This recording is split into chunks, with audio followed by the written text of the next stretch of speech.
लोकशाहीचा उत्सव म्हणतो आपण, काय आवाहन करताय तुम्ही? जनतेने 100% मतदान केलं पाहिजे, कारण हा लोकशाहीचा मोठा उत्सव आहे. आपण सगळ्यांनी मतदानात सहभागी झालं पाहिजे. आपला हक्क आपल्या न्यायासाठी 100% आपण बजावला पाहिजे. कोणीही काटकसर नाही करायला पाहिजे की नको बाबा मला नको तिकडे जायचं, हे काय आपलं काम नाही असं बोललं नाही पाहिजे. आपला तो अधिकार आहे आणि योग्य माणूस आणि योग्य माणूस निवडण्याची ही संधी असते प्रत्येकाला. त्याच्यामुळे आज आपण 100% मतदान सगळ्या जनतेनं केलंच पाहिजे. आपल्या न्यायाच्या बाजूने 100% मतदान केल्याशिवाय बदल होणार नाही आणि बदल करायचा असेल तर तुम्हाला मतदान करावंच लागणार. समाजाला काय आवाहन करणार? मराठा समाजाने 100% मतदान करायचंय. कामं सगळे एक दिवस बाजूला ठेवले तरी चालते. माता मावल्यांसह सगळ्यांनी मतदान केलंच पाहिजे. एकजुटीनं मतदान करा. आपल्या लेकराच्या बाजूनं मतदान करा. आरक्षणाच्या बाजूनं मतदान करा. आपल्या समाजाच्या पाठीशी जो उभा राहील त्याच्या बाजूनं मतदान मराठा समाजाने करावं.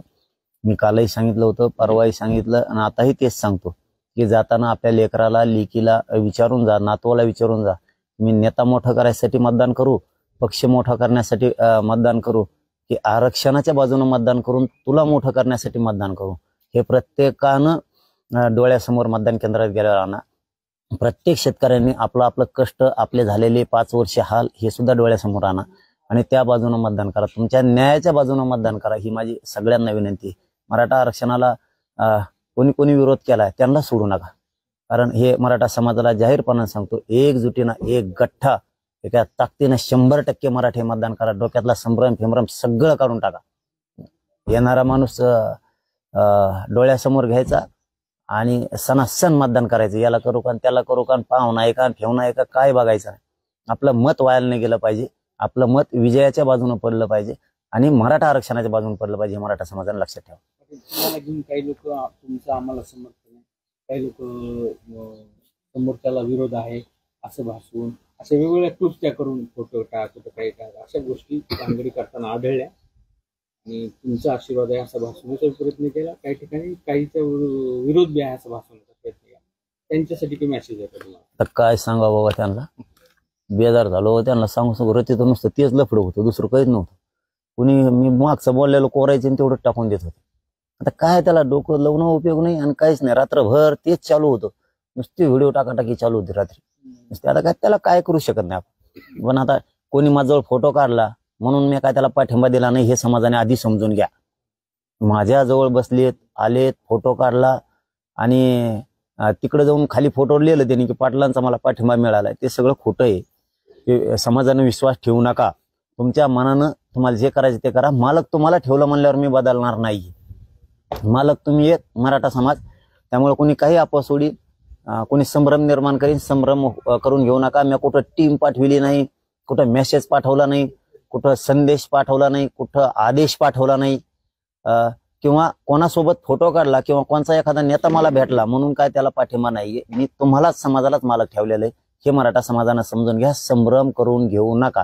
कोणी व्हिडिओ टाकू द्या, कोणी फोटो टाकू द्या, कोणी माझ्या जवळचे असले तरी काही दाखवू द्या. आपण जो महाराष्ट्रात विधानसभेला प्रत्येक मतदारसंघात उमेदवार म्हणून उभा राहिलेला मग तो कोणत्या पक्षापासून कोणी असो, आपला कोणालाही पाठिंबा नाही. स्वतः मालक मराठा समाजाला ठेवलंय. मी कोणाच्या दावणीला तुम्हाला बांधलं नाही. कालेश्वर महाराजांनी पुन्हा तुमच्यावर टीका केली की जरांगे पाटील मुस्लिम समाजाचे नेते आहेत, नोमानी त्यांच्यासोबत बसले, गोमांस खातात त्यांच्यासोबत बसतात, मजारे चादर चढवतात, पुन्हा टीका केली. येत आहे पुन्हा बोललं का? आता नाही, जाऊ द्या मग. आता ते 100% राजकीय दलाले. आता त्याला हिंदूचं काही गरज नाही, हिंदूच्या फुटीची गरज नाही, काही नाही काही नाही. मी कालच सांगितलं होतं जाऊ दे, त्याचं नका विचारू असल्या भंगार यायचं. कालच म्हणलं होतं. कारण ते आता लक्षात आलं. डबल बोलला म्हणल्याच्या नंतर 100% पायासाठी तो राजकीय नेत्याचे तो पैसे घेतलेत वाटतं त्याने, त्याच्यावर दडपण आलंय प्रचंड. ते बोलत आहे. त्याला हिंदू धर्माशी काही देणं घेणं नाही. राजकीय नेत्यांचे तळवे चाटून मोठा होणारा दिसतो ह्यो. मराठ्यांचा याला प्रचंड तिरस्कार आहे. आणि जाऊ द्या, असली वड्या उघडलेलं जन्मालेली पायदास याला भावच देऊ नका. असली खरकटे हे असले जन्मालेली हे काही नसते. ती हे वड्या खोड्याला जन्मालेली पायदाशी खरकटी पायदास. त्यांना कायच बोलू हेच करू नका. त्याचा विषय बी काढू नका. आता पक्क त्याला हिंदू धर्माचं काही देणं घेणं नाही. आता पक्क त्याला राजकारणात देणं घेणं.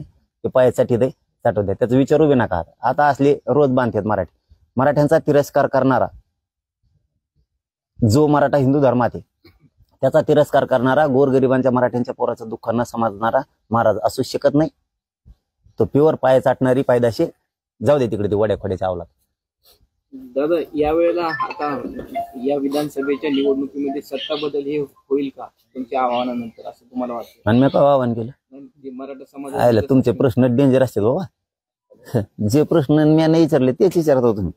आता बदल होईल का नाही आता 23 तारखेला थांबून आपण सगळेजण बघू मजा काय होतंय काय नाही. मी तर मैदानात नाहीच आहे ना, मैदानात असतो सांगितलं असतं कसा दणका असतो. आमचं हुकलं हो, एका जातीवर ते लढता येत नव्हतं, मग सांगितलं असतं तुम्हाला काय करता येईल. आता असं जनतेच्या हातात आहे सगळं. आता जनतेने फक्त वेळेवर अन्याय विसरू नये, त्यांच्यावर झालेला अत्याचार विसरू नये, त्यांना झालेला त्रास त्यांनी विसरायचा नाही. आपल्या लेकराच्या भावनेशी खेळलेले, आपला अपमान केलेला, आपल्याला खुन्नशी दिलेला विसरायचा नाही, शेतकऱ्याच्या मालाला भाव दिलेला विसरायचा नाही, गोरगरीब ओबीसी दलित मुस्लिम धनगरांनी विसरायचं नाही की किती त्रास झाला. आपल्या डोळ्यासमोर ते चित्र ठेवायचं आणि चालायचं. आणि जर तुम्ही ह्या वेळेस अन्याय झालेलं चित्र डोळ्यासमोर ठेवणार नसाल तर तुम्ही कधीच आपले लेकर मोठे करू शकत नाही. म्हटलं की सरकार कोणाचंही आलं तरी आंदोलन सुरूच राहणार आहे, कसं स्वरूप असणार? सामूहिक आमरण उपोषण. राज्यातले घराघरातले मराठी अंतरवालीत येणार, सामूहिक आमरण उपोषण होणार. देशात असं ऐतिहासिक इतकं मोठं आमरण उपोषण झालं नसत, इतकं मोठं आमरण उपोषण अंतरवालीत होणार आहे. आणि कुठल्याही गावात आमरण उपोषणाला कोणीही बसणार नाही, सगळेजण अंतरवालीत येणार. एका ठिकाणी एकाच जागेवर एकाच वेळेस सामूहिक आमरण उपोषण होणार. मराठा आरक्षणासाठी कोणचंही सरकार येऊ दे, मराठा शांत आहे तोवर शांत आहे. ते जर बिघडलं कोणाच्या बापाला भीत नसतो, सरकार फिरकार त्याच्या पुढे काही नाही. एकदा मराठे बसले की सरकार कोणाचं येऊ दे, गुडघ्यावर टिकविलं सरकार म्हणून समजा. कधी होणार? सरकार स्थापन झाल्यावर तारीख ठरवू. सरकार स्थापन झाल्याच्या नंतर नाही, ते सरकार स्थापन नाही करायचं लवकर. लोकशाहीचा उत्सव म्हणतो आपण, काय आवाहन करताय तुम्ही? जनतेने 100% मतदान केलं पाहिजे, कारण हा लोकशाहीचा मोठा उत्सव आहे. आपण सगळ्यांनी मतदानात सहभागी झालं पाहिजे.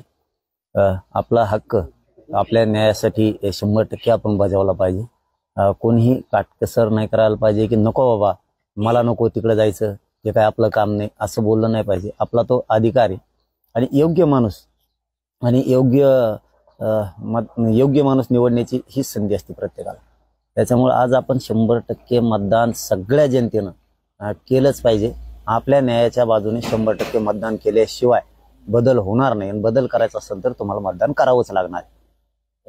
समाजाला काय आवाहन करणार? मराठा समाजाने 100% मतदान करायचंय.